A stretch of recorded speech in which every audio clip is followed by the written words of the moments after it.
Thank you for returning to Eerie Hour. Tonight we're going out into the wide, endless ocean, to the huge cruise ships where glowing lights and music hide things far darker.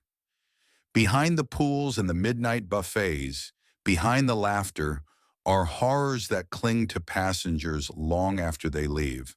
Travelers who vanished without a trace, footsteps echoing in empty halls, knocks on cabin doors when no one is there, rooms that don't appear on the ship's map, and at night, pale faces pressed against the windows. These are real tales from cruise ships, the kind that stay with you after the video ends. So turn off your lights, put on your headphones, and remember, when you're surrounded by endless ocean, there is nowhere to escape.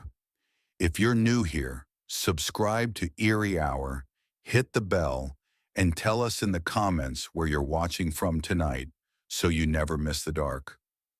The first story starts with a sound, not the sound of engines or the usual groaning of steel. A knock, 3 hard knocks on my cabin door. I looked at the clock and frowned. 2:47 a.m., too late for room service, too early for housekeeping. I hesitated, then got up slowly. Outside, the hallway was empty, silent. I shut the door, locked it again, and lay back down. But before I could close my eyes, 3 knocks, louder this time, from the wall right beside my bed. At breakfast, I tried to brush it off. Lack of sleep, drunk neighbors, maybe my imagination. But when I asked the couple next door if they'd heard anything, they gave me a strange look. The husband muttered, "We're not staying in that room anymore." "Why not?" I asked. He lowered his voice after glancing at his wife. "Because someone knocks every night." That night I couldn't shake it. Their looks, the empty hall, the knocking. I decided to stay awake. Midnight came. 1 o'clock. 2. Nothing. I almost drifted off when it came. 3 hard knocks on the wall. My heart pounded. I pressed my ear to the plaster. Silence. Then a faint whisper. A low, broken voice on the other side. "Let me in." I didn't sleep that night. From then on, the knocks came every night. Always 3.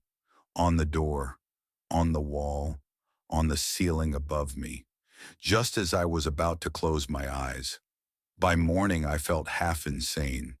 At breakfast, I asked a man across from me if he'd ever heard knocking at night.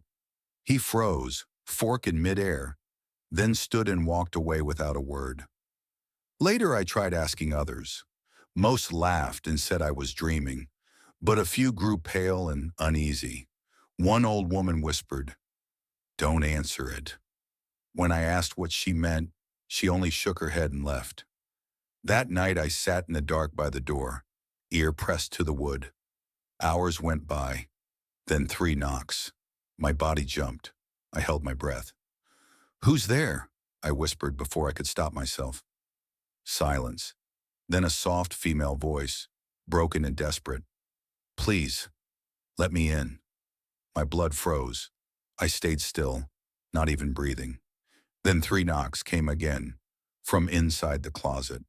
Louder, sharper, more frantic. My hands shook as the handle rattled. My instincts told me not to touch it, but something stronger pulled at me. I yanked it open, empty, just my clothes swaying lightly, as if moved by a breeze. I leaned closer. That's when I saw the words carved deep inside the wood. 3 words.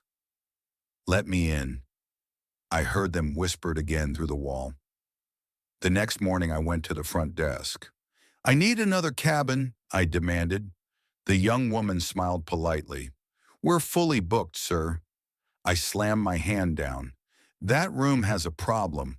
Someone keeps knocking. Please send someone to check." For a moment her smile faltered, her hand shaking as she picked up the phone. She knew. That night I walked the deck trying to calm down. I overheard 2 crew members speaking in hushed tones. "It happened again last night." "Which cabin?" A pause. 417. My heart dropped. That was my cabin. I didn't confront them. I just walked away, thoughts spinning. That night I tried to stay awake. But at exactly 2:47 a.m., it started again. 3 knocks. On the wall, on the wardrobe, on the door. Then the whisper. Please just open the door. I was at my breaking point. This time I grabbed the handle and opened it. The hall was empty, silent, but just outside my door in the dim light was a single wet footprint, small, bare, leading away. My chest tightened. Every instinct screamed at me to shut the door, but my legs moved anyway. Step by step, I followed. Each footprint grew darker, wetter, as if more water dripped with every step. The trail led down a narrow corridor that smelled faintly of mildew. The farther I walked, the colder it got. Not skin-deep cold, the kind that sank into your bones. Finally, the trail stopped. At the door of cabin 229. The brass number was tarnished, the paint peeling, the wood swollen as if soaked again and again. No light came from beneath, no sound inside. I pressed my ear to the door. Silence. Then 3 knocks. My heart nearly stopped. And then, the same whisper. Let me in. I stumbled back. The next morning I told the front desk. There's something in cabin 229. The woman froze, her mouth opening, but no words coming at first. Finally she murmured, Sir, that cabin hasn't been used in years. My skin crawled. Then why is someone inside? That night I returned.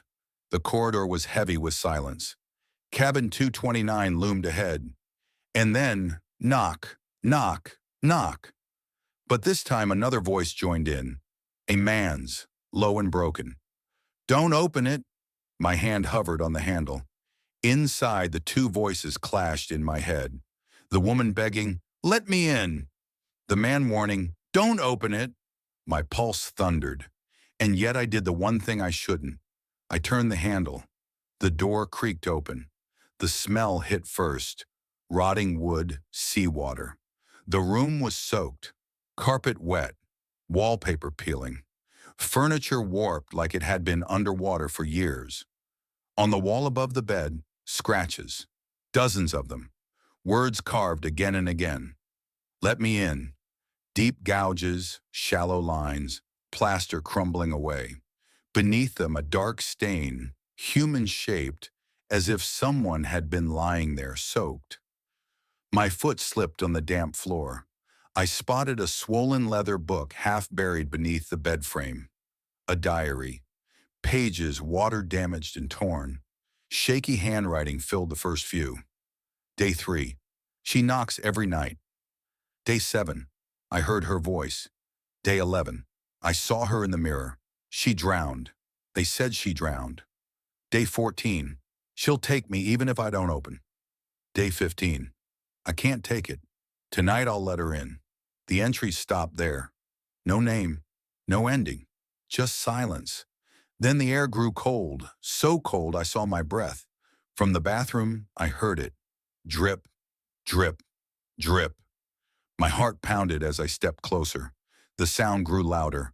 I pushed the door open. The bathtub was full of black, stagnant water. Floating just below the surface was a pale hand, still, dead, until it twitched. I stumbled back. The fingers twitched again, curling slowly. Then the hand shot upward, water spilling. An arm burst out, clawing the air. Black water spilled everywhere. The tub churned as if something was rising. And then she came, her skin pale and swollen, her eyes cloudy like glass. Her wet hair stuck to her face. Her mouth opened in a rasp. Let me in. The water spilled over, flooding the carpet. And then more voices joined. Not just hers. Dozens. Layered, rising, all chanting. Let us in. Let us in. The scratches on the wall seemed fresh, as if carved before my eyes. The mirror above the sink filled with faces. Men. Women, children, waterlogged, all pressing against the glass, whispering in unison. I ran. The hallway outside was wet beneath my shoes, water dripping from the walls. But the knocking followed me, not just from cabin 229 now, from every door I passed. Knock, knock, knock. The whispers poured out. Please, let us in. I ran faster. The knocking grew louder, a storm of fists on every wall, every ceiling. Water pooled at my feet as if the ship itself was drowning. Doors rattled, handles turned. I turned a corner and almost crashed into a crewman. His face was pale, eyes wide. You hear them too? I gasped. He grabbed my arm, pulled me down another hall. His voice shook. They never stopped knocking, every voyage, every night, until someone answers. Who are they? I demanded. His eyes lifted to the ceiling, where whispers drifted through the vents. The ones who drowned, when the ship went down. My blood ran cold. What are you talking about? He shuddered. This ship sank. Years ago, hundreds died. They rebuilt, renamed, sold it as luxury. But it's a grave, always a grave. The lights flickered. The steel floor vibrated with knocks now, fists pounding from inside the ship itself. The crewman shoved me toward the stairs. Don't answer them. Never. His words cut into a scream. I turned. Pale hands burst from the walls, dragging him into the dark. His voice vanished. I ran, down to the lower decks, where the air was cold and damp.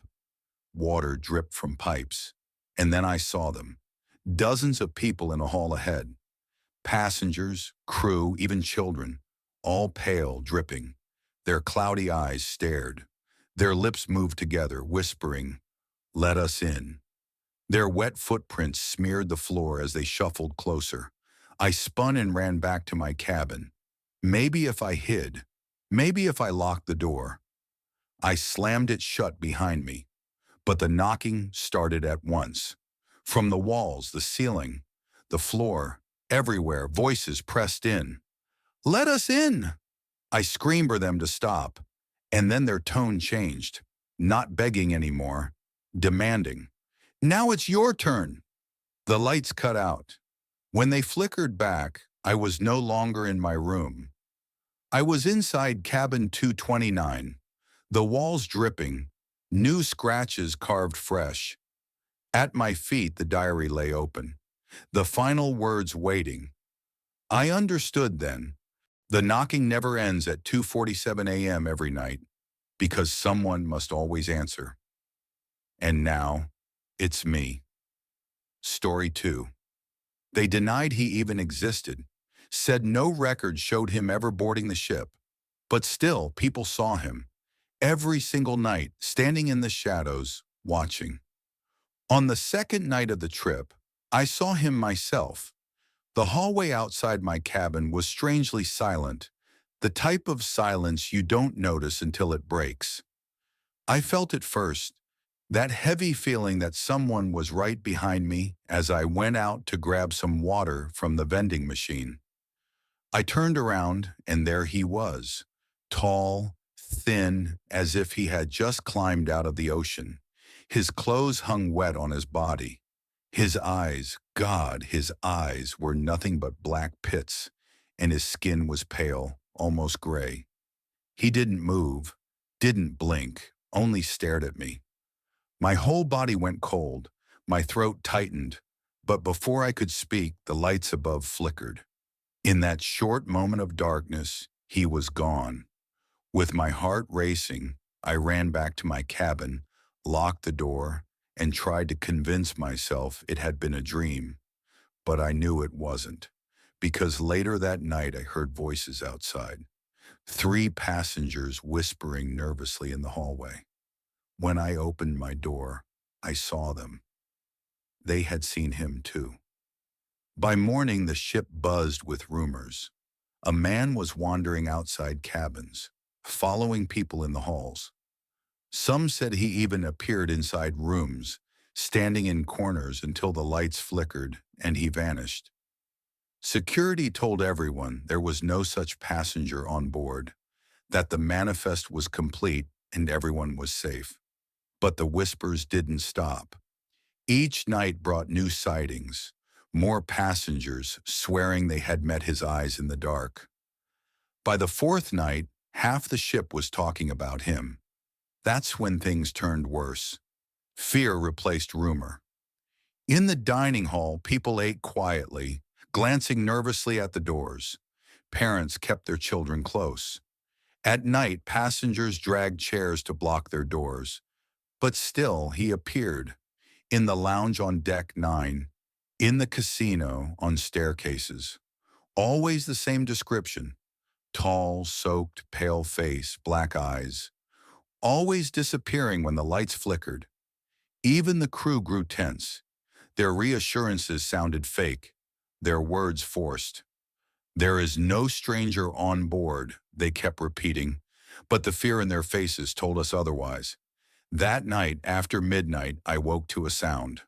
3 hard knocks. Not on my door, but on the walls. Then silence. Then louder, closer. I held my breath under the covers, my heart pounding in my ears. Shadows shifted on the ceiling. My name was whispered right outside my door. Terrified, I jumped up and pulled it open. The corridor was crowded with people. Passengers, pale and wide-eyed, standing outside their cabins. They had all heard it too. The knocking, the whispering. And then suddenly every light on the deck began to flicker. Darkness filled the hall for a second, and in that second, we all saw him. He stood in the crowd, tall, dripping, silent. Every passenger screamed at once. Doors slammed, locks clicked, children were grabbed. A woman fainted. A father clutched his son and bolted for the stairs. I froze, staring at him. He didn't move. He didn't need to, because the lights flickered again, and he was gone. What chilled me most wasn't his disappearance. It was the looks on the faces around me. They had all seen him. No denying it now. He was real. The next morning, everything on the ship felt different. No laughter. Music played softer in the lounges. Crew members hurried past, avoiding eye contact. And wherever you went, people whispered about the man in the hallway. He wasn't a rumor anymore. He was fact. By noon, a group of passengers gathered at the reception desk. Some I recognized from the night before. They demanded answers. One slammed his fist on the counter. "Don't tell us we imagined it. We all saw him. Who is he?" The receptionist tried to smile but was pale and shaking. "Please calm down, sir. There is no record." The man cut her off. "Don't say that. We saw him." More voices joined in. Mothers holding children. Older couples with sleepless faces. The receptionist faltered. Security finally arrived. A tall officer with sweat beading on his forehead. His uniform couldn't hide his fear. "Ladies and gentlemen," he said stiffly, "there is no danger on this ship." Someone shouted, "Then why does he only appear when the lights flicker?" The officer froze. His jaw tightened, his eyes darting toward the elevators.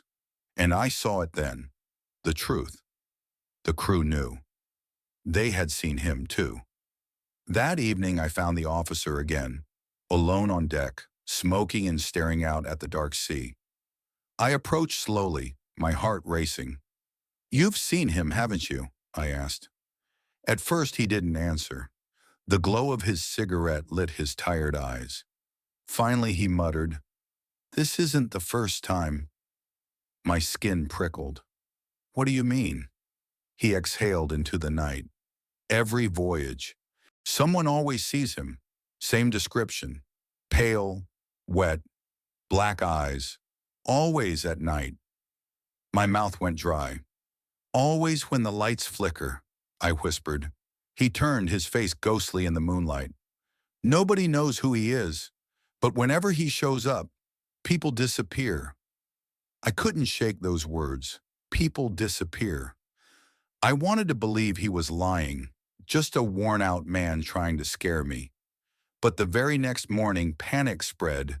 A teenage girl from Deck 5 never returned to her cabin. Her frantic parents stormed the front desk. Her belongings, even her phone and clothes, were still in her room. But she was gone. That evening, two more were missing. An elderly couple, their meals left untouched in the dining hall, their cabin empty. The captain stayed silent, no explanation given. But everyone knew. Everyone thought of him. The man with black eyes. That night, terror gripped the ship. Doors locked. Lights left on. As I passed cabins, I could hear shallow, panicked breathing behind doors. Shortly after midnight, it started again. 3 slow knocks against my wall. My chest tightened. Then the dragging sound of wet footsteps outside my cabin. I pressed my ear to the door. Silence. Then my name whispered. Every nerve screamed as I backed away. The lights flickered. For an instant, darkness filled the room. And he was there. Inside my cabin. Not in the hall. Not at the foot of the bed. Closer. His black eyes met mine as water dripped onto the carpet. I stumbled back against the wall. The lights flickered again. He was gone, but the damp footprints on my floor remained, leading to my bed. The next morning, others looked just as haunted. At breakfast, the air was heavy. People whispered about knocks, voices calling their names, more missing passengers. 3 more cabins were empty. Suitcases, passports, even half-finished drinks left behind. Families demanded the ship turn around. "We're not safe out here," one man shouted in the lounge. Others clapped and yelled for the ship to return.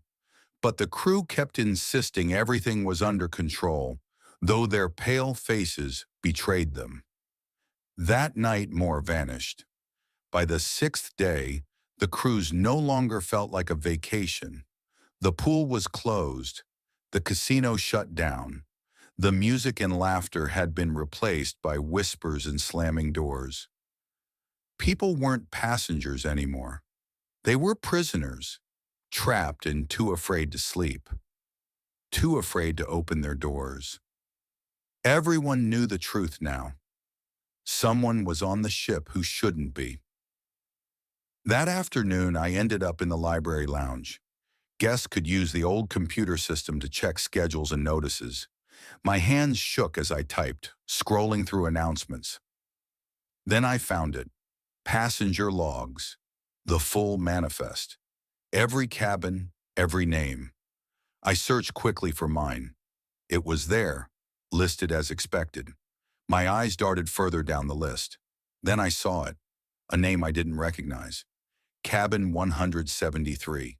My stomach dropped, because I had walked that hallway many times. The numbers skipped. 1072, then 1074. No 1073, no door, but the manifest listed it clearly. Cabin 173, occupant John Doe. The crew had counted him. He was on the list. He had always been on the list. And yet, he wasn't real. With trembling hands, I printed the page and slipped it into my pocket. That night, I found a small group of passengers who had seen him too. Their faces were pale from sleepless nights. I slid the paper across the table.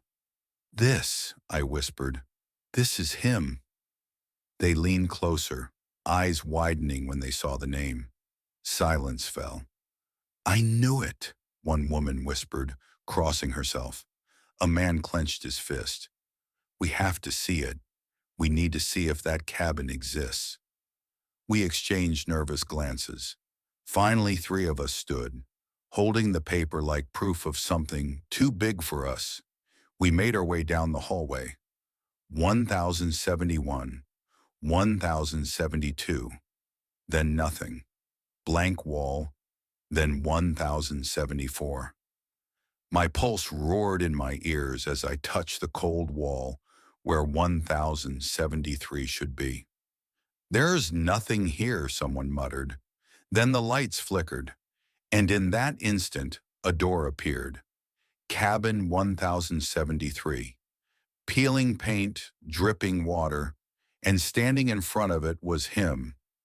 The manifest paper shook in my hand as we stared in frozen silence. The door dripped water onto the carpet. The air smelled strongly of salt, as if the sea itself seeped through the walls. And he was there, tall, pale, clothes soaked, heavy with seawater. His black eyes locked on us. Nobody breathed. Nobody dared move. Then the lights flickered again.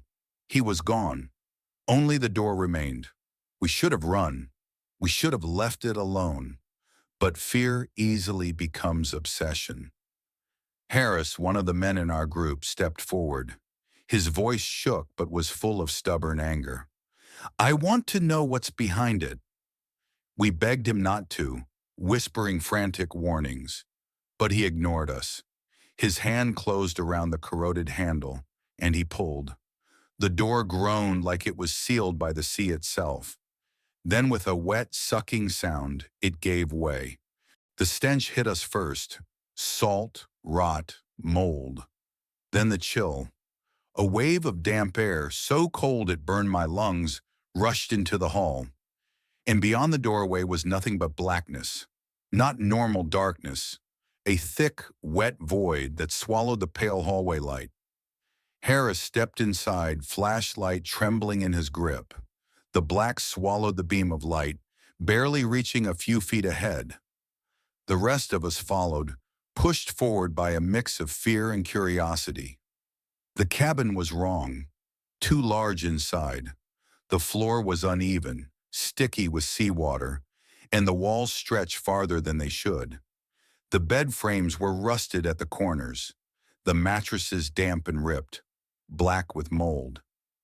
Wallpaper peeled away in wide strips, showing rusted steel beneath.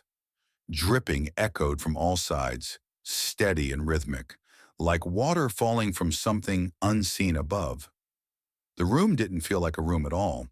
It felt wounded, waiting, rotting, like the ship itself had trapped a piece of the ocean inside. Then the door slammed shut behind us. We spun, shouting and pounding on it, but it wouldn't move. No handle.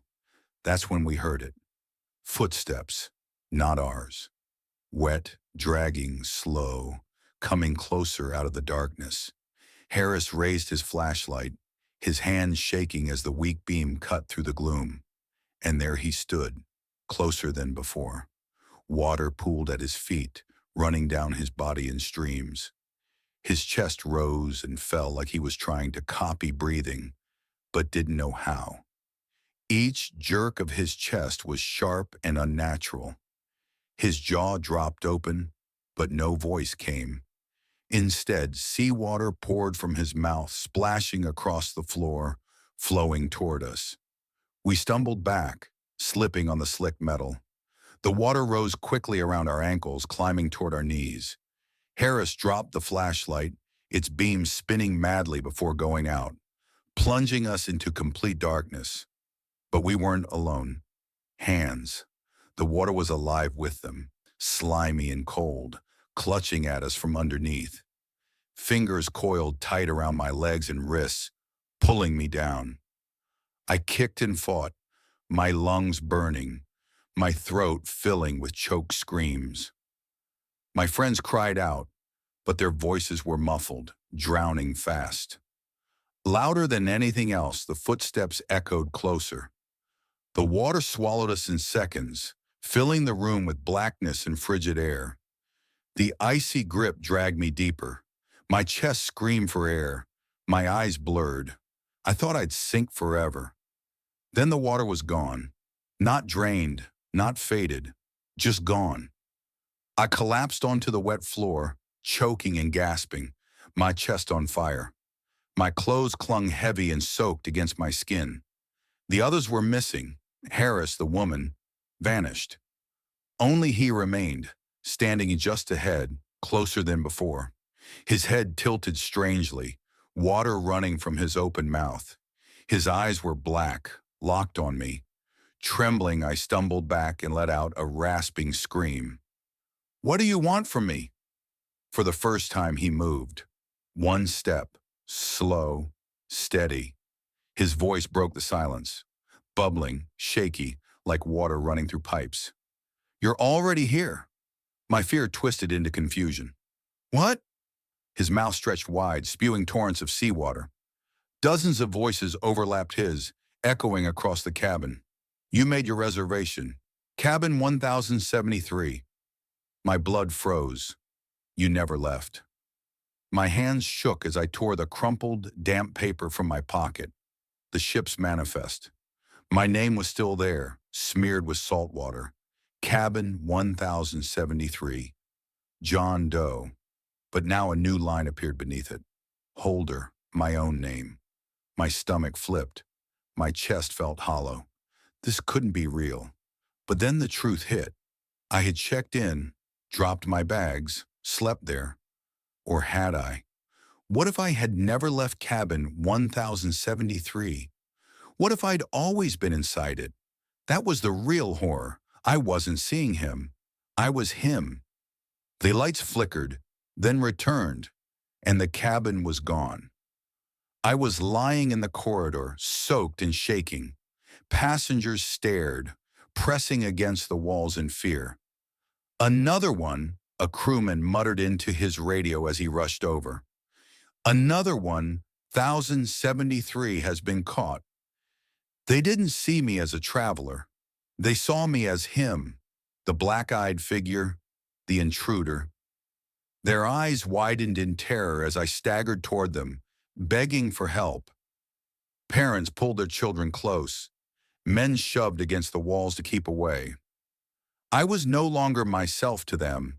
I was the one who didn't belong. My last memory is of the crew seizing me, dragging me through a steel door, down a shadowed passage. Then nothing. When I woke, I was back in my cabin, dry, everything neat, my clothes folded as though nothing had happened. But dread hit me when I saw the number on the door. 1073. The cabin that should not exist. No one ever left that room. I never left. I was always there. And at night, when the hallway lights flicker, I'm seen at the end of the corridor, dripping wet, silent, watching, waiting, because someone else will be joining me soon. Stroy 312 people were in the lifeboat when it was lowered into the storm. Hours later, it came back with 20. The strange part was that nobody could tell who the extra 8 were or where they had come from. The first 3 days of the trip had been perfect. Laughter filled every corner of the ship. The pool shone under the sun, clear as glass, and the decks gleamed like mirrors. The crew walked about with perfect smiles, their crisp uniforms flawless, their polite greetings practiced and warm. Elderly couples sat side by side at the railing, watching the horizon burn orange at sunset. Children ran laughing through the halls and soft music drifted from the lounges. It was the sort of vacation you'd see in glossy brochures, promising a dream at sea, a small paradise floating away from the everyday world. But no paradise lasts forever. Some passengers found it odd that I was alone. Families traded stories about where they came from. Friends clinked glasses and laughed at private jokes, and couples leaned close over wine at dinner. I was the solitary one, always at the end of the buffet line, clutching a notebook and pretending to take notes like some writer observing details. The truth was, I just wanted to be quiet. At least I thought so. That illusion shattered on the 4th night. The first warning came with the wind. It wasn't the light breeze that stirred deck chairs in the afternoons, but something harder, sharper. By the time dinner came, the sky had gone from bright blue to a dark purple, heavy and swollen, buzzing like static before lightning. The air felt tense, charged. Crew members shot quick looks toward the horizon and spoke to each other in short, clipped voices. Then at 9, the announcement came. Ladies and gentlemen, we are entering a sudden storm front. The captain's calm voice echoed over the speakers, but there was something strained beneath it. Please remain inside for your safety. All outdoor areas are now closed until further notice. Travelers groaned, muttered about ruined plans, and complained in low voices, but the noise died instantly when the first wave hit. Glasses broke in the dining hall as the ship tilted hard to one side. Waiters stumbled, children screamed, adults clung to tables and chairs. The entire vessel groaned and shuddered like a living thing. Another wave slammed against it, harder than the last. My heart hammered as I clutched my chair, eyes locked on the windows. The sea had turned black, no longer the inviting blue of the day, but deep, swallowing shadows. Towering walls of water rose and fell, slamming the ship with brutal force. Hours dragged on as the storm battered us. Rain hammered the deck so loud it was like fists pounding on steel. Thunder crashed in endless rolls like heavy cannon fire, while lightning ripped across the sky in jagged white veins. The engines roared and strained, but the chaos outside raged unchecked, unstoppable. Then just after midnight, the alarm screamed. The storm had trapped people on the starboard deck. The crew had no choice. They decided to lower a lifeboat. Dozens of us ran to the wide observation windows, pressing our faces against the glass. Rain blurred everything, but in flashes of lightning I saw them. 12 figures huddled close, arms linked as the lifeboat swung wildly. The ropes strained, shrieking under the weight, and the crew shouted over the wind as they lowered it down, inch by inch, toward the black waters below. Suddenly, a massive wave swallowed it whole. A collective gasp rose from everyone nearby. For a moment it was gone, as if the sea itself had eaten it alive. But then, faint and flickering, the orange glow of its emergency lights broke the surface again, barely holding on. They had vanished. The storm had taken them out alone. They would be found once the storm was over, the captain said in a stronger tone. Please don't worry. But they were not found. Not that evening. In the lounge, passengers prayed loudly. Some cried openly. Some just sat frozen, staring at the storm as if it were alive and watching us. By morning, the worst had passed. The rain weakened, the sea calmed, and faint light pushed through the clouds. Then came a cry. Almost lost under the storm, a lookout shouted, "The lifeboat! It's coming back!" People rushed to the railings, pressing for a view. The crew scrambled into place, ropes in hand, ready to pull the boat up. My chest pounded as I saw it rise from the waves, battered and soaked but still intact, crammed with people. But something was wrong. There were 12 before. I counted again as the boat rocked against the ship, waiting for the ropes. 20 bodies inside, 8 more than before. When the boat reached the side, the deck burst into chaos. Ropes stretched as the winches groaned. People leaned dangerously close to the edge, desperate to see, while crewmen shouted orders. I forced myself forward until the boat came clear.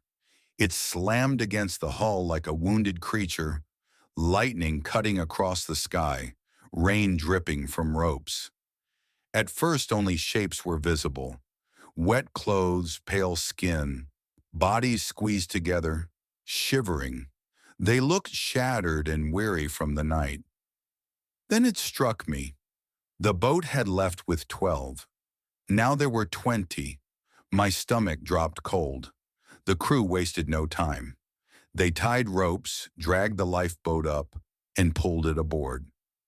Cheers broke out across the deck. Some clapped, some cried and hugged as if salvation had come. But my eyes stayed fixed on that lifeboat, on the faces. With crew help, the rescued climbed onto the deck one by one. Yes, I knew the 12. I had seen them before the storm, drinking, laughing near the pool. Their fear was real, their exhaustion clear. But the other 8, I didn't know them, didn't know their clothes, their faces, their way of walking. Something about them was wrong. They moved too slowly, too controlled.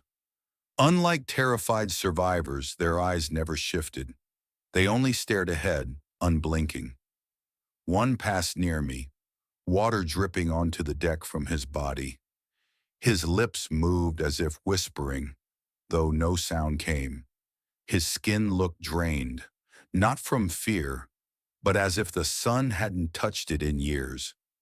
Another woman climbed up, gripping the railing. Her nails bent backward in a way that twisted my stomach as they clawed the steel. She didn't flinch, just kept pulling herself up. As the last of the 20 stepped onto the deck, the crowd roared. To them, it was a miracle. The storm gone, the sea calm again. But I couldn't shake it. I counted once more. 12 and 8 more. 8 who did not belong.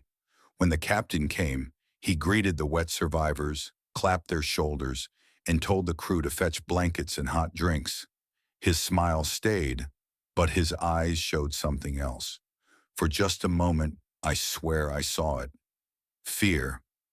Passengers left reassured, but I stayed, watching as the 20 were led below deck to the infirmary.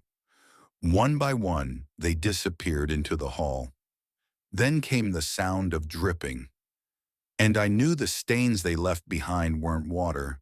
Their tracks were dark, thick like oil. By morning, life on board tried to return to normal. Kids played in the pool. Passengers sipped coffee in the lounge. Soft music played. The storm and the lifeboat seemed to vanish like a dream. But not for me. The memory of those 8 climbing aboard stayed sharp. How they hadn't shivered in the cold sea wind. How they looked at the crowd, not in relief, not in fear, but in something else I couldn't name. At breakfast, I asked the couple beside me, "Did you see the lifeboat last night, when it came back?" The husband shook his head, smiling. "Wasn't that a blessing? A miracle?" But I didn't know them. His wife leaned closer, whispering, "You." I nodded, relieved I wasn't alone. "No," her smile faltered. "Not all of them. That's what I saw too." And still, the crew behaved as if nothing was wrong. That unsettled me most. Later that day, I saw the 8 again. They kept apart. The 12 sat wrapped in blankets, talking about their night. But the 8 stood at the railing, staring out at the sea, searching. They stayed like that for hours, unmoving, unspeaking, uneating. At sunset, they drifted away, vanishing into the lower decks. No one saw them enter cabins. They ate away from the others. The ship seemed to swallow them. But late that night, I woke to a sound outside my door, a heavy, dragging step, like wet feet across carpet. My breath caught as it stopped just beyond the door. I watched the strip of light under it, frozen. Then a shadow passed across. Long, stretched, wrong. It stood there, waiting, for what felt like hours. Then the dragging resumed, fading down the hall. In the morning, I checked. The carpet was wet. The spot where the shadow lingered was stained black. And the stains led not to passenger rooms but down toward the crew's decks. The dragging noise haunted me. The shadows. The stains. My fear twisted into curiosity by the 4th night after the storm. If the crew would not admit it, I would find out myself. Quietly, I slipped out once the halls fell silent.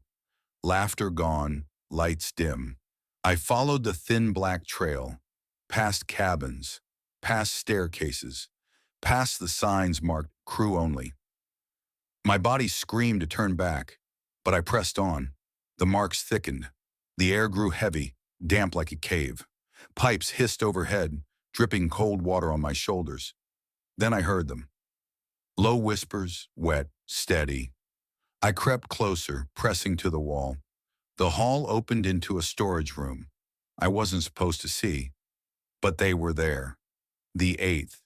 They circled a puddle of seawater that should not exist inside the ship. The water stirred, bubbling as though alive. Yet the floor was dry. No storm outside. One knelt, both hands dipped in. When he lifted them, black liquid ran down his arms. The same I had seen in the halls. They rubbed it onto their faces in jagged streaks, whispering louder. The sounds echoed through the steel walls, strange syllables, not human. Then their bodies began to change. Limbs stretched unnaturally. Their skin rippled. Their eyes turned dark like the sea at night. Their mouths widened too far, spilling streams of seawater onto the floor. My chest knotted. I clamped my mouth shut to keep from screaming. Their faces warped into something I knew. Drowned faces, the lost travelers from the storm. I stumbled back, crashing into a pipe. The bang echoed like a gunshot.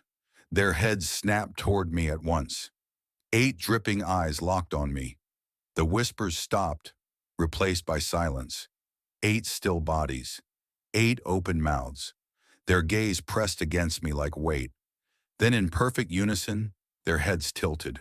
Too sharp, too stiff, like dolls. And they smiled. I bolted. My feet slammed on the steel floor as I ran. Behind me came a crashing wave of wet footsteps. They chased. I ducked past doors, under pipes, around corners. But no matter how fast I went, the sound never faded. The ship groaned, as if it too was alive, joining in the hunt. Breath ragged, lungs burning, I flung myself up a stairwell, 3 steps at a time. I slipped, smashed my shoulder, but kept climbing.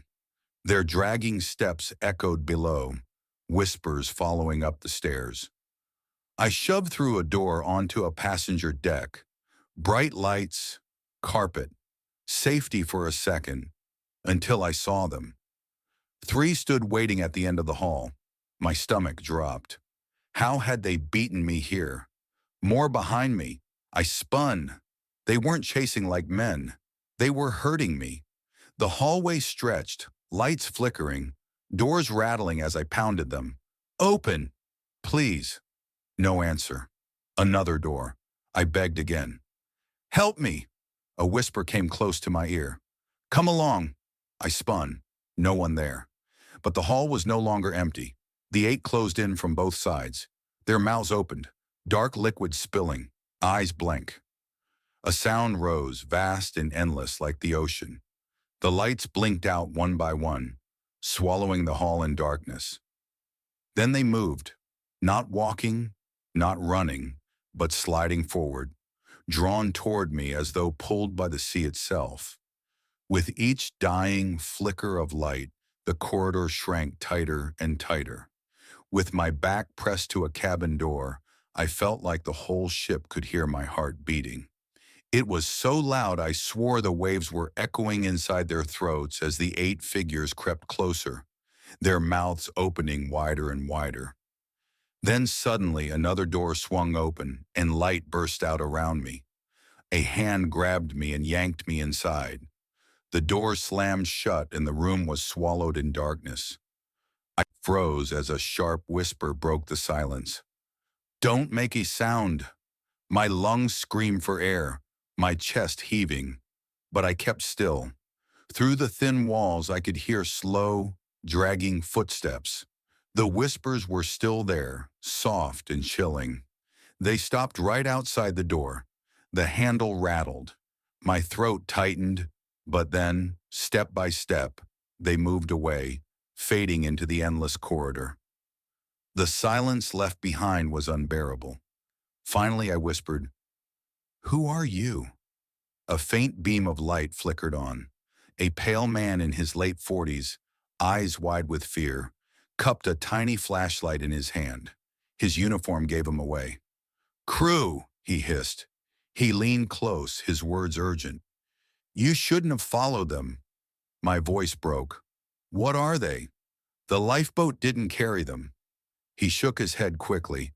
"Not at first." "I counted," I whispered, my blood running cold. "We all know. Why has no one spoken up?" His Adam's apple bobbed as he swallowed hard. "Because the moment you talk about them, they pay more attention. And when they notice you—" He broke off, staring at the door as if the walls could listen. My skin prickled. "Tell me, what are they?"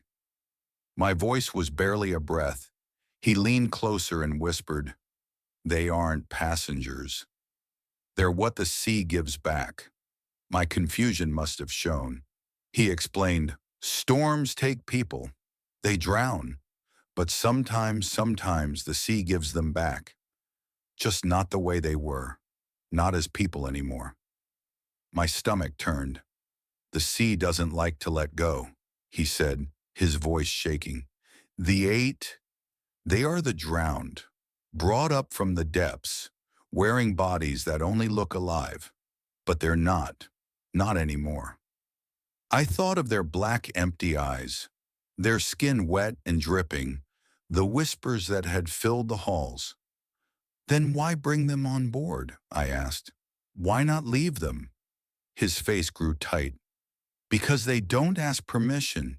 They force their way back. The lifeboat wasn't saved. They climbed aboard, and the others were too terrified to resist. And now they're here, walking among us, waiting." His voice dropped lower still. "They aren't passengers. They're what the sea sends back." The words echoed in my head, as steady and heavy as the ship's engines. I knew he was right. And worse, I had caught their attention. The eight had no plans of stopping. That night, people began to vanish. First, a young couple from Deck 5. Their bed was soaked in dark water, and their cabin door hung open. The next morning, 2 children from Deck 7 were gone. Their parents lay unconscious in their room, choking as if they had drowned in their sleep, salt water filling their throats. Every hour the ship grew quieter. In the dining hall no one spoke. In the corridors passengers averted their eyes, too afraid to meet each other's gaze. Whispers spread fast, carried from lip to lip. "The sea is taking us." And I kept seeing them, always just at the edge of my vision. The eighth. At night they gathered on the outer deck, all facing the dark waves. The water seemed to move in time with their soft chants. Thunder rolled through a clear sky. Waves slammed harder against the hull. I stopped eating, stopped sleeping, only waiting for them to finally come for me. My body ran on fear alone. It was the 7th night when it happened. The lights flickered, then went out. The ship went dark, save for the dim red glow of emergency lamps. The hull groaned as if something massive was pulling us down from below. Doors banged shut across the ship. Screams echoed through the halls. And then, wet footsteps, getting closer. I bolted. I ran through stairwells and corridors, lungs on fire, legs aching. But I didn't stop. I knew they would never let me live if I slowed. Rain lashed my face as I burst onto the deck. Lightning split the sky, and there they stood, all 8, lined up between me and the lifeboats, their jaws unhinged impossibly wide, faces stretched into monstrous shapes. From their mouths came not a scream, not words, but the roar of the sea itself. Enormous waves smashed against the ship, drenching me with freezing water. The vessel shuddered like a wounded beast tilting hard. My eyes darted toward the lifeboats, but they were already gone, torn away, shattered into pieces floating in the black waves below. The eight stepped closer, black eyes locked on me, water spilling from their lips. One of them stretched out a dripping hand, its skin peeling like soaked paper. "Come with us." The ship tilted again, throwing me to my knees. My fingers clawed at the slippery deck for anything to hold. Lightning struck, and in that flash, I saw them. Not just 800s. Faces rising from the waves, hollow-eyed and pale, mouths gaping wide in silent screams. As far as I could see, the sea itself was full of the drowned. The eight had never been alone. They were only the beginning. The next wave struck hard. I choked, coughing up seawater, lungs burning as I gasped. The dark water dragged me under, pulling me down into the cold, endless black. The last thing I saw was the ship towering above as I sank beneath the surface. And tied to it, drifting, was the empty lifeboat. Waiting. Recovered testimony. Coast Guard Report 2214. We found the ship drifting 12 nautical miles off course. No power, no passengers, no crew, only one lifeboat missing. We searched the waters nearby. No bodies, just this. An unverified log entry. June 17th, 3:15 a.m. Passenger count wrong. No remains recovered. Manifest listed 3,421. Now no certainty, no way to correct it. A few came back, but not all were ours. And if one night you ever hear the sea whispering, think about this. What if sometimes the sea doesn't just take? What if it also returns? Story 4. This is the only pool on a cruise ship that stayed open at night. But what about the travelers who went swimming after midnight? They never came back. Cruise ships always follow strict schedules. Restaurants, bars, casinos, and even swimming pools all have fixed hours. But on the third night of the trip, I noticed something strange. One pool at the far end of deck 11 was always open. No ropes blocked it, no lifeguard chairs turned over, no sign saying closed for the night. It just stayed open, even at midnight, even at 3 a.m. At first I thought it was just for convenience. Maybe the ship wanted at least one pool open at all times, but the crew never mentioned it, and it was never listed on the daily schedule. That made me curious. I decided to check it out one night around 2 a.m. when I couldn't sleep. The ship's engines hummed quietly under the calm night sky, and the decks were empty. The water glimmered silver in the moonlight, and there it was, the pool, completely still. The lights around it were bright. Its surface was like glass. But as I walked closer, I realized something was wrong. No chairs around it, no towels, no people. Just the pool, waiting, like it only had one purpose. Then I saw her, a woman in a white swimsuit standing on the far side. She looked at me once, her face blank, her eyes hollow. Then she slid into the water without a sound. No splash, no ripple. Just gone. I froze at the edge, staring. It was as though the water swallowed her whole. I waited. 10 seconds. 30. A full minute. Nothing. The pool stayed flat, shining like glass in the moonlight. My chest tightened. That was far too long. No one could hold their breath that long. I finally stepped back, telling myself it wasn't real. Maybe she had swum quietly to the other side and climbed out. Maybe I was just too tired and seeing things. The next morning at breakfast, I asked casually if anyone had gone swimming last night. One man at my table frowned. "You mean that pool at midnight?" I hesitated. "You've seen it too." His face turned pale as he nodded. "Last night my brother went swimming there. He never came back." My stomach dropped. "Did you tell anyone?" I asked. "Of course, security brushed it off. said he probably returned to his cabin, but his bed was empty. His passport, his clothes, everything was still there. He's just gone. I pushed my plate away. No appetite left. Against my better judgment, I went back to the pool that night. It was still open, bright lights glowing on the surface. But this time I wasn't alone. 3 passengers stood at the edge. No one spoke. No one even looked at me. One after another, they stepped forward and slipped into the water. No splashes, no ripples. They vanished. My hands shook as I backed away, and then I touched something cold. A sign carved faintly into the railing. I hadn't seen it before. It read, "Do not enter after midnight." Why wasn't it painted? Why wasn't it posted clearly? Why had someone carved it to the metal, like a last desperate warning? That night I brought a flashlight. The pool waited, perfectly calm. I leaned over the railing and shined the beam into the water. Cruise ship pools aren't very deep, so the light should have reached the bottom, but the beam just sank into blackness and disappeared. It wasn't water, it was something else. The surface glimmered like a mirror, showing my reflection, but when I moved, it didn't.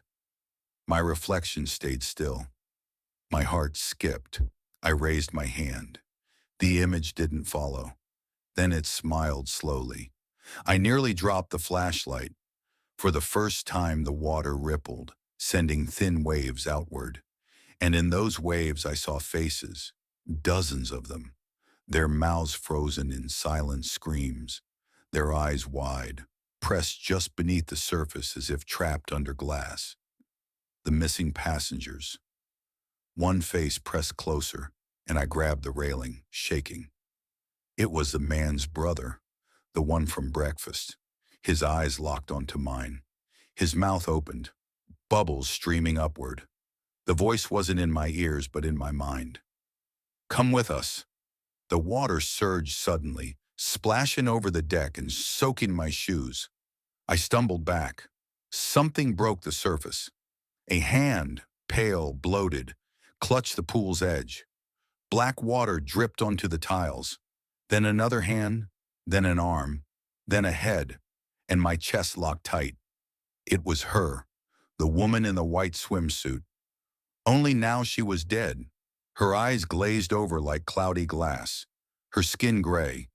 Seawater spilled from her wide mouth, endless, with stiff, unnatural movements, as if pulled forward by strings. She dragged herself onto the deck. My flashlight trembled in my hand. She turned her head toward me. Her lips moved, but no sound came. Then the pool erupted. Every missing voice spoke through her, pouring out in a drowning chorus. "Join us!" The water tore open.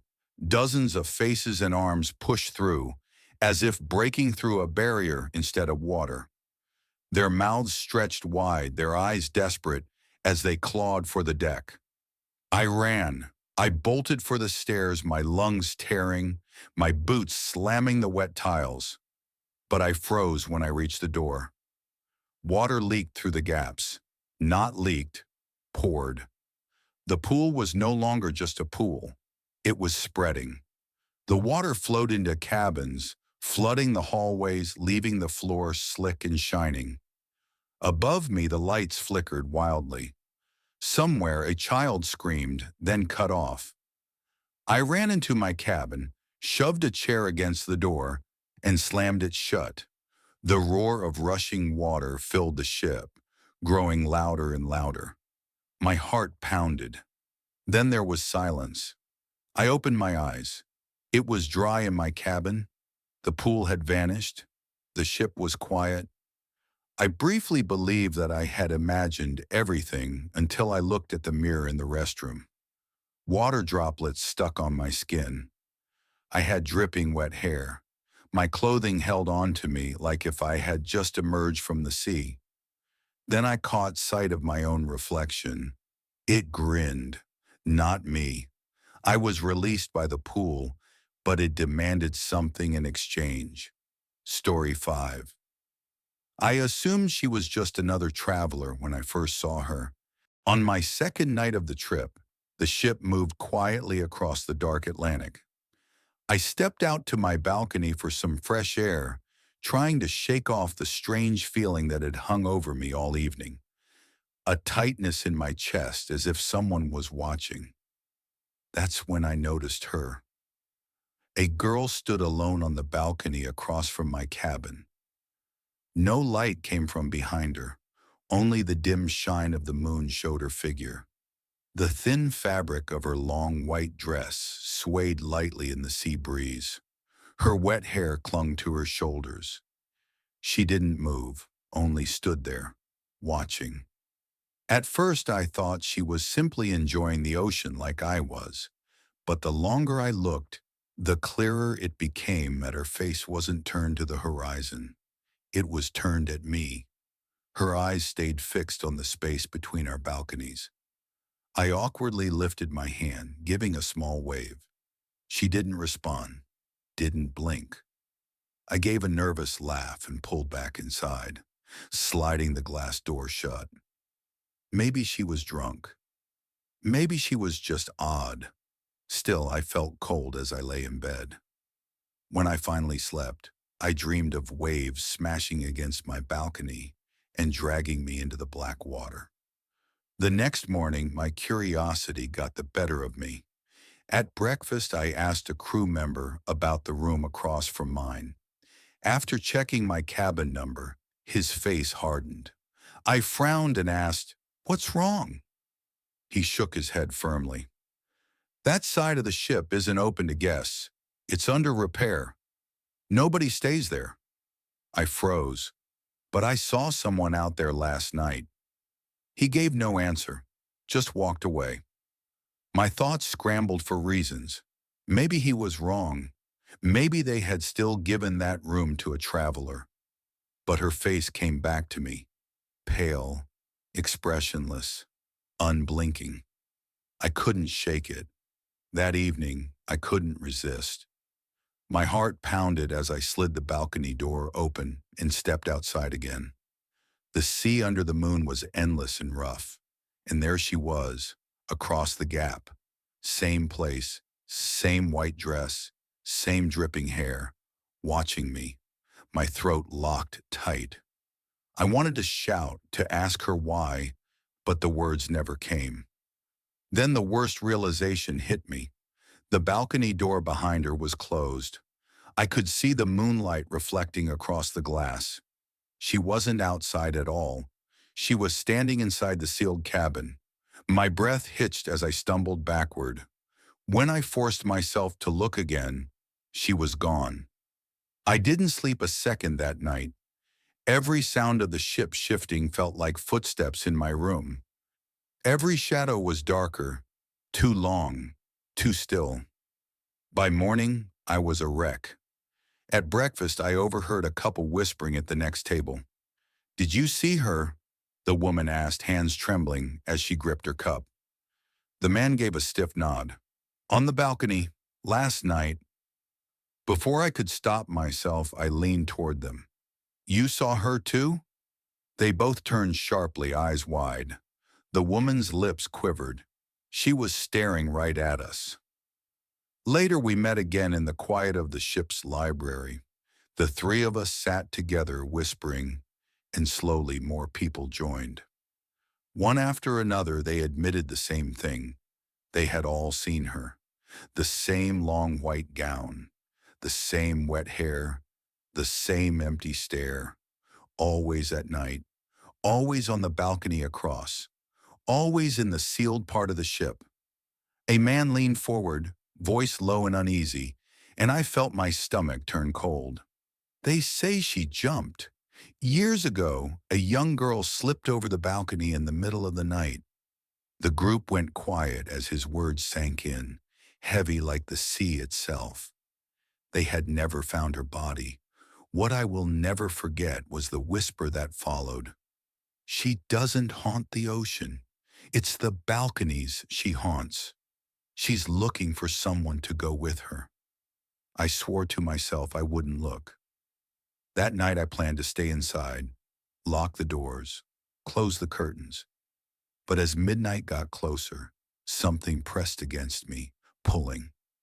A voice inside me pushed, telling me to open the curtain, to step outside. And I knew she would be there once I gave in, my pulse racing and my breath sharp and short.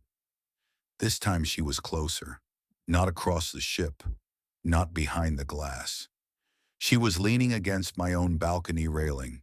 Her wet hair hung down, her pale skin clung to her soaked dress, and her eyes were inches from mine. My whole body froze the second I saw her there. Water streamed down her cheeks like endless tears. Her face was close, lifeless, and pale. She didn't blink. She wasn't breathing. She only stared. I slammed my door shut and staggered backward into the room. My chest rose and fell as my legs locked beneath me, refusing to move. She didn't vanish through the glass like before. Instead, she pressed her hand against it. Her nails were long, cracked, her skin gray and shriveled. A wet mark from her hand streaked the glass. I couldn't turn away. Her lips began to move. Not words, just shapes. Quiet, slow, repeating, again and again, like she was trying to speak. Then my cabin lights flickered once, and she was gone. I didn't sleep that night. My hands shook, my eyes stung, and by morning my stomach twisted with fear. It wasn't only me. The same group gathered at breakfast, pale and whispering. None of us had slept. She was at my balcony, one woman whispered, her hands trembling, while a man rubbed his temples with a nod. Mine too. I wasn't alone anymore. She was following us. That day we searched. Not all at once. Too many eyes would have noticed. But in shifts, slipping past the under-renovation signs. We hunted for proof, and we found it. Cabin 427, the one across from me. Its door was swollen, wood warped from water damage but locked tight. Even though no rain had fallen in days, the carpet outside was soaked. One man leaned his ear against the door, his face drained pale as he jumped back. Water's inside, he whispered. You hear it dripping. I tried too. He was right.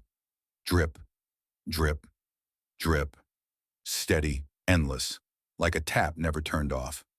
Later I cornered a young steward while he cleared plates in the dining hall. I spoke in a low voice, shaking. A girl was here, long ago. She went overboard.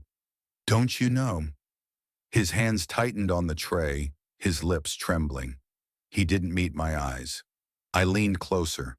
They told us not to speak of it. Please, who was she? For a moment I thought he would stay silent. But finally he whispered, she was 12, traveling with her parents. One night she disappeared. They said she fell off the balcony, but it wasn't true. They found her inside the cabin, the door locked from within. The whole room was filled with water, like the sea had poured inside. His eyes darted nervously. When they pulled her out, she opened her eyes. My blood went cold. I wanted to scream. If what he said was true, she hadn't drowned at sea. She'd been left here. She remained here. Maybe she always would. That night I swore not to step outside. I locked the glass door, closed the curtains, but around midnight the sound woke me. Drip, drip, drip. It wasn't in a bathroom, not outside either. It was inside the cabin. My heart pounded as I sat up. The sheets were damp. The floor was wet. Salt water crept across the carpet toward my bed. Then I heard it, breathing, rough, shallow, right next to me. Shaking, I turned my head slowly. She sat at the edge of my bed. Her gown clung, soaked. Her wet hair draped across her face. She was staring straight into my eyes, her eyes black and wide. This time she spoke. You have to help me, she whispered, the words bubbling with water. Her lips trembled, dripping salt onto the blankets. "You have to help me." Her voice cracked, hollow, as if carried through miles of sea. I wanted to scream, to run, but something in her expression froze me. She wasn't attacking. She was pleading. Before I could answer, her body collapsed, melting into the bed. Water poured across the sheets, spilling to the floor, then vanished into the carpet. She was gone when I leapt up and turned on the light, but the bedding stayed wet. By the next day, I couldn't take it anymore. I found the others in the library. Their pale faces looked like mine, restless, broken. "She spoke to me," I whispered. That caught them. A woman leaned forward, trembling. "What did she say?" "She asked for help." Silence filled the room. Then Harris, the older man who had pressed his ear to the sealed door, finally said, "Maybe she isn't trying to scare us." Another man scoffed. "Then what?" "Maybe she wants to show us something." "Show us what?" someone muttered. "That she's dead? That we're cursed?" But the words wouldn't leave my mind. Harris was right. She wasn't chasing us. She was trying to reach us. That night, 4 of us returned to Deck 4, to cabin 427. The wood was warped, the carpet wet, the door still locked. But Harris came prepared. From his pocket, he drew a stolen master key card. His hands trembled as he swiped. The lock clicked. The door creaked open. The smell hit us first. Salt, mold, rust. The room was ruined. The carpet soaked in brine. Wallpaper peeling. Black mold crawling up the walls. The bed was shredded, its frame corroded. In the corner sat a child's small shoe, white, covered in mold. One woman covered her mouth, tears in her eyes. "This was her room," she whispered. I knelt and reached for the shoe. Then I heard it, the dripping, not from the walls, not from the ceiling, from the closet. I don't know why I opened it. Every part of me screamed to run. But I did. The air inside pressed heavy and damp. The closet walls were torn with deep, jagged scratches, desperate claw marks of someone trying to get out. And carved faintly into the wood beneath the mold were 3 words: "Let me out." My stomach churned. My body shook cold. She hadn't fallen into the sea. She had been trapped here, in her cabin. She drowned inside. Gasping, we stumbled into the hallway, unable to speak. As we stood there, the lights flickered once, then twice. And then we heard it, the faint laugh of a child, broken, echoing down the corridor. After that, we couldn't stay on Deck 4. The giggling, the dripping, the whispers, it was too much. None of us slept, and by morning we gathered again, pale and shaken. Harris slammed his cup on the table, his hand quivering. "We have to find the records," he said. "There must be something. This ship has history, and the crew hides it. If she died here, there has to be proof." At first I thought he was being paranoid, but then I remembered the shoe, the carved words, the scratches inside the closet. He was right. We needed answers. That afternoon, Harris led us to the ship's lowest passenger deck, to the old archive library, a place most guests ignored while chasing buffets and pools. Dusty shelves towered, lined with books and binders left untouched for years. We searched for hours. Most were dull: staff logs, brochures, voyage records. Nothing helpful. Until one of the women gasped. We gathered around the old newspaper clipping she held, and she whispered, "I found her." The piece was short and vague, with the headline, "Tragedy at Sea. Young girl drowns in cabin incident." It explained that during a storm, the child had locked herself by mistake inside the bathroom of her family's cabin. A pipe burst and the room filled with water. By the time her parents forced the door open, it was too late. But one detail froze me. The cabin number 427. In the dim yellow light, we sat pale and silent, reading the words over and over. They lied, Harris finally muttered. They said she fell off the balcony. The woman with the clippings shook her head. No, she drowned in that room. Why cover it up? No one answered, but deep down, I understood. A balcony fall sounds sad but unpreventable. A child drowning in her own locked cabin sounded like negligence, and negligence cost money. The archive's lights flickered, once, twice. The air turned thick and damp. From between the shelves we heard it again, that soft, wet chuckle drawing closer. The woman still held the clipping as we ran. That night I dreamed again of my room filling with water, rising to my neck, to my lips, to my eyes. Over the rushing sound she whispered, it wasn't just me. The next morning I hunted down the steward who had spoken of her before. I shoved the clipping onto the table and shouted, You knew! You knew she died in that cabin. His face drained pale. He pushed the paper back at me, shaking. Stop asking. Stop digging. You'll only make it worse. What do you mean? I demanded. His mouth trembled as he looked nervously around the dining room. He leaned close, whispering, She wasn't the first. His words echoed in my head long after he hurried off. She wasn't the first. His eyes had been wide as if he had seen her himself, and his hands had shaken. When I went back to the group with the clipping, they sat in silence, staring at the blurred little girl's face. If she wasn't the first, then there must be others, Harris said at last. The woman with the clipping nodded sadly. We need to know how many. That night we returned to the archives. Harris had stolen another key from a senior officer too drunk to notice. We searched through piles of dusty binders until our hands were stained with ink and grime. Passenger lists, incident reports, crew notes, most of it cleaned and cheerful, but hidden in scraps of handwriting and smudged margins, we found them. Dozens of names, cabins sealed, families paid off and removed at the next port.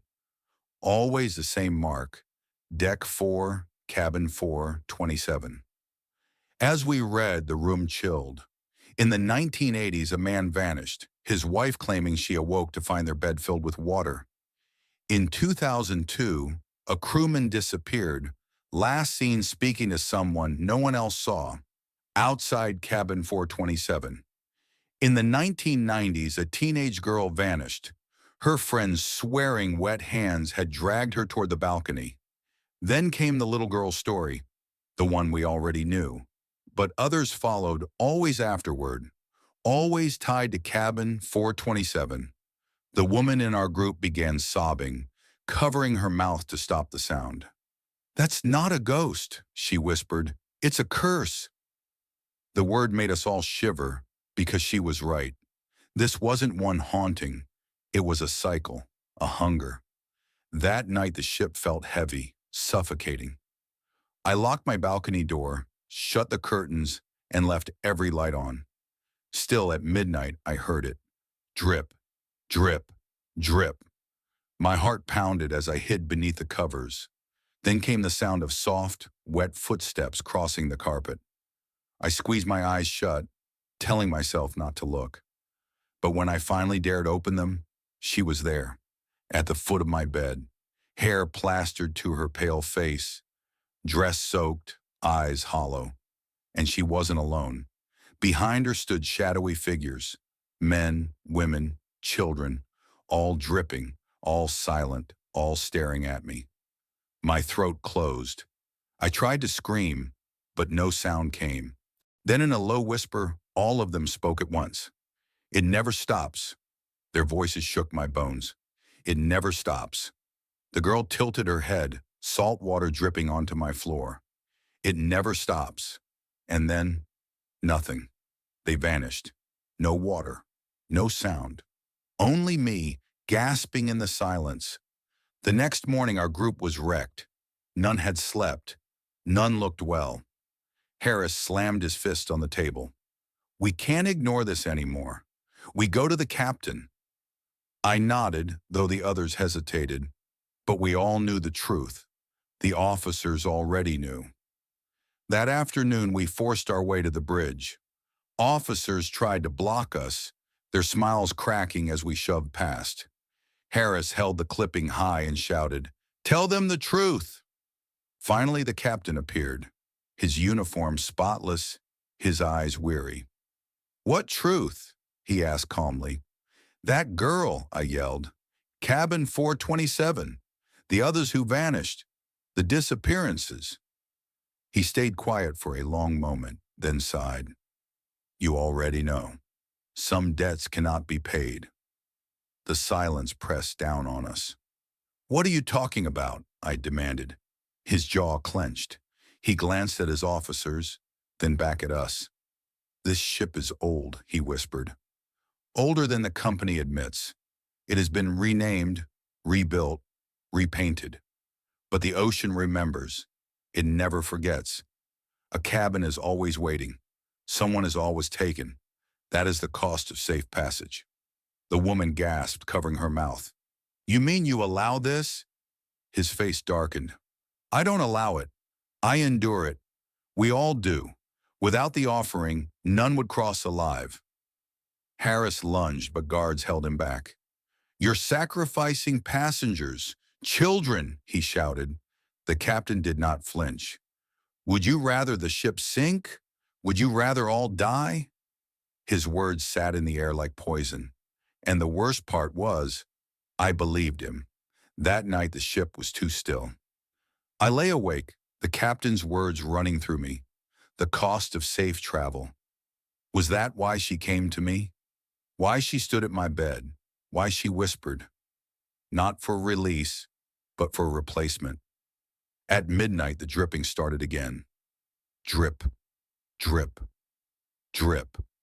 I sat up, staring at the balcony door. Though the lock was set, the curtain moved. The glass slid open by itself. A cold, salty breeze filled the room. She stood there, her eyes locked on mine. Her lips shaped the same words over and over. "Help me, help me."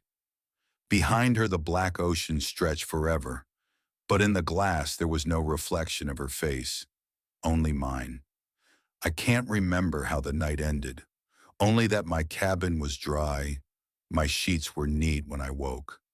But when I looked out, the door of cabin 427 was open, and Harris stood there staring at me, his eyes hollow, seawater dripping from his skin. The girl behind him was smiling,